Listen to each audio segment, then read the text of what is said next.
ಇಲ್ಲಿ ನಿಂತಿದ್ದಾರಲ್ಲ ನಿಮ್ಮ ಅಳಿಯ, ಅವ್ರನ್ನ ಕೇಳೋ ಗೊತ್ತಾಗತ್ತೆ.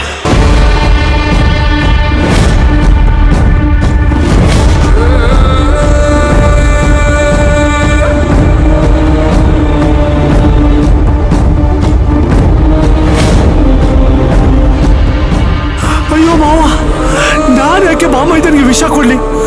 ನಾನು ಸತ್ರು ಅಂತ ಕೆಲಸ ಮಾಡಲ್ಲ. ಹಾಗಾದ್ರೆ ಅವನು ಕುಡಿಯೋದಕ್ಕೆ ಯಾಕೆ ತಂದ್ಕೊಟ್ರಿ? ಅವನು 3 ದಿವಸದಿಂದ ಕುಡ್ದಿಲ್ಲ ಅಂತ ನಿಮಗೆ ಗೊತ್ತು ತಾನೆ, ಮತ್ತೆ ಯಾಕೆ ತಂದ್ಕೊಟ್ರಿ? ಹೇಳ್ದಲ್ಲ ಮಾವ, ಅವ್ನು ಫೋರ್ಸ್ ಮಾಡಿದಕ್ಕೆ ತಂದ್ಕೊಟ್ಟಿದ್ದು. ತಂದ್ಕೊಡ್ಲಿಲ್ಲ ಅಂದ್ರೆ ಎಲ್ಲಿ ಬೇಜಾರು ಮಾಡ್ಕೋತಾನೆ ಅಂತ. ಆದ್ರೆ ಹೀಗೆಲ್ಲ ಆಗುತ್ತೆ ಅಂತ ನಾನು ಅನ್ಕೊಂಡಿರ್ಲಿಲ್ಲ. ಅವ್ನು ಹೇಳ್ದ ಅಂತ ನೀವ್ ತಂದ್ಕೊಟ್ಬಿಟ್ರಾ? ಅವ್ನು ಬೇಜಾರು ಮಾಡ್ಕೊಂಡ್ರು ಪರವಾಗಿಲ್ಲ ಅಂತ ಸುಮ್ಮನೆ ಇರ್ಬೇಕಿತ್ತು ತಾನೆ. ಅತ್ತೆ ನಿಮ್ಗೆ ಚೆನ್ನಾಗಿ ಗೊತ್ತಲ್ಲ, ಒಂದ್ ವೇಳೆ ನಾನು ತಂದ್ಕೊಟ್ಟಿಲ್ಲ ಅಂದ್ರೆ ಅವನೇ ಯಾವ್ದಾದ್ರೂ ಬಾರ್ಗೆ ಹೋಗ್ಬಿಡ್ತಿದ್ದ ಅಷ್ಟೇ.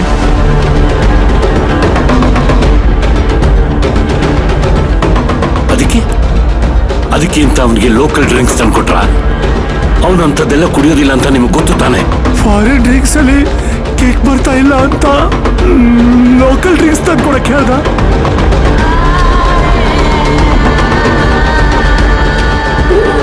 ಹೋದ್ಸಲ ಲೋಕಲ್ ಡ್ರಿಂಕ್ಸ್ ತಂದ್ಕೊಟ್ಟಾಗ ಅವ್ನು ಚೆಲ್ಬಿಟ್ಟ. ಈ ಸಲ ಹಾಗೆ ಮಾಡ್ತಾನೆ ಅನ್ಕೊಂಡ್ಬಿಟ್ಟೆ. ಆದ್ರೆ ಈ ಸಲ ಅವನು ಅದನ್ನೆಲ್ಲ ಕುಡಿದ್ಬಿಟ್ಟ. ನೀವ್ ಯಾರು ಅವನಿಗೆ ಕುಡಿಯೋದಕ್ಕೆ ತಂದ್ಕೊಡೋದಕ್ಕೆ?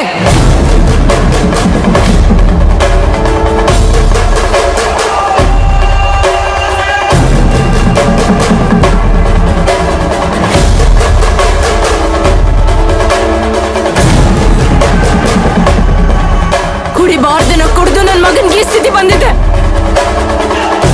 ಈಗ ಅವನ್ಗೇನಾದ್ರೂ ಹೆಚ್ಚು ಕಮ್ಮಿ ಆದ್ರೆ ಏನ್ ಮಾಡ್ತೀರಾ?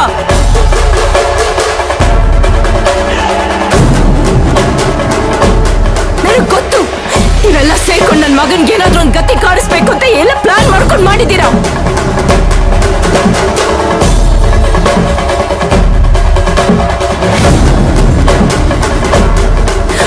ಏನ್ ಹೇಳ್ತಿದ್ಯಾ?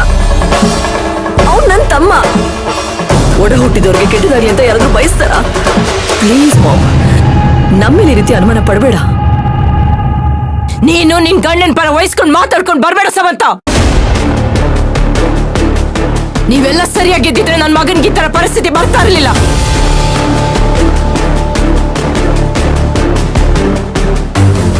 ಏನಾದ್ರೂ ಹೆಚ್ಚು ಕಮ್ಮಿ ಆಗ್ಲಿ, ಆಗ ನಿಮ್ಗೆಲ್ಲ ನಾನು ಏನು ಅಂತ ತೋರಿಸ್ತೀನಿ.